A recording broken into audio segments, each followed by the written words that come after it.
સુરત સહિત સમગ્ર દક્ષિણ ગુજરાતમાં રેડ એલર્ટ જાહેર થતા જિલ્લા તંત્ર સંપૂર્ણ એલર્ટ મોડ પર છે। જિલ્લા કલેક્ટર તેજસ પરમારે પરિસ્થિતિ ઉપર સતત નજર રાખી જરૂરી તમામ તૈયારીઓ પૂર્ણ કરી હોવાનું જણાવ્યું છે।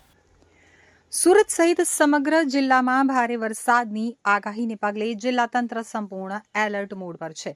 જિલ્લા કલેક્ટર તેજસ પરમારે જણાવ્યું હતું કે બંગાળની ખાડીમાં સર્જાયેલું ડીપ ડિપ્રેશન ગુજરાત તરફ આગળ વધી રહ્યું છે અને તેની અસર હાલ જોવા મળી રહી છે।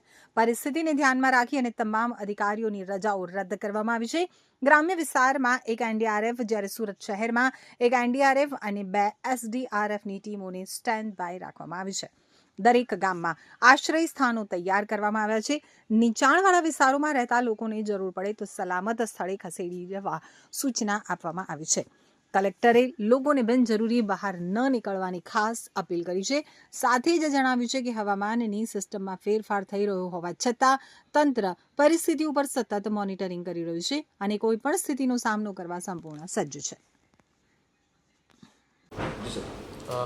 બંગાળની ખાડીમાં જે ડીપ ડિપ્રેશન ક્રિએટ થયું હતું તે અત્યારે આગળ વધતું ગુજરાત નજીક આવી પહોંચ્યું છે અને તેની અસર સુરત જિલ્લા અને શહેરમાં પણ વર્તાવા લાગી છે।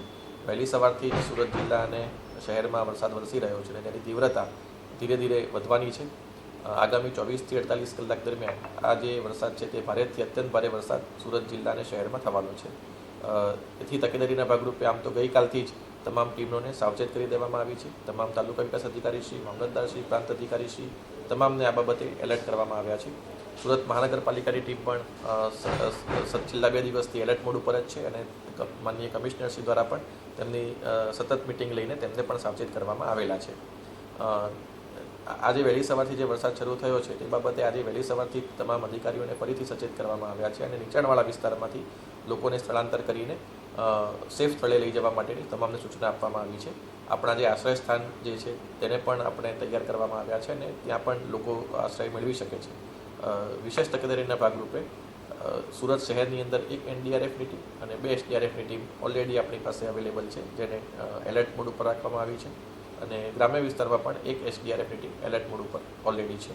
એટલે મારી તમામ નાગરિકોને ખાસ વિનંતી છે કે જરૂરિયાત ન હોય ત્યાં સુધી બહાર નીકળવાનું ટાળે અને આગામી 2 દિવસ આપણા માટે ખૂબ જ ભારેથી અત્યંત ભારે વરસાદવાળા રહેવાના છે। એટલે નીચાણવાળા વિસ્તારની અંદર જ્યાં પાણી ભરાતા હોય ત્યાંથી તાકીદે સ્થળાંતર કરીને સેફ સ્થળ ઉપર જાય અને આ માટે અમારી ટીમ પણ મદદ હંમેશા કરે છે। વધુમાં ઘણી વખત લોકો જ્યારે પાણી આવતું હોય ત્યારે જોવા માટે નીકળતા હોય છે અને અલગ અલગ સ્થળો જતા હોય છે તેવા લોકોને પણ મારી ખાસ વિનંતી છે કે પોતાનું 2 વ્હીલર કે 4 વ્હીલર લઈને આ બધી બાબતો માટે બહાર ના નીકળે। વરસાદ જ્યાં વધારે વરસતો હોય અથવા તો જ્યાં નીચાણવાળા રસ્તા હોય ત્યાં ઓવરટોપિંગના કારણે પણ ઘણી વખત પાણીના વહેણ આવવાની શક્યતા હોય છે। તેથી આપણે સાવચેતી રાખી અને અકસ્માત નિવારવા માટે આ પ્રકારની જે એક્શન્સ છે એને ના કરીએ। ડુમસ અને સુવાલી બીચ જે છે ત્યાં પણ અત્યારે લોકોને ના જવા માટે સૂચના આપવામાં આવે છે અને આના માટે પોલીસ તંત્રનો પણ આપણે મદદમાં લઈ રહ્યા છીએ। છેલ્લા 2 દિવસથી આમ તો આપણી સમગ્ર ટીમ આ માટે કાર્ય કરી રહી છે પણ આગામી 2 દિવસ છે ખૂબ જ આપણા માટે ભારે વરસાદના રહેવાના છે। તેથી મારી તમામ નાગરિકોને ફરીથી નમ્ર વિનંતી છે કે નીચાણવાળા વિસ્તારમાંથી તાકીદે સ્થળાંતર કરીને ઉપરના વિસ્તારમાં જાય અને શક્ય હોય ત્યાં સુધી જરૂરિયાત ન હોય ત્યાં સુધી બહાર નીકળવાનું ટાળે।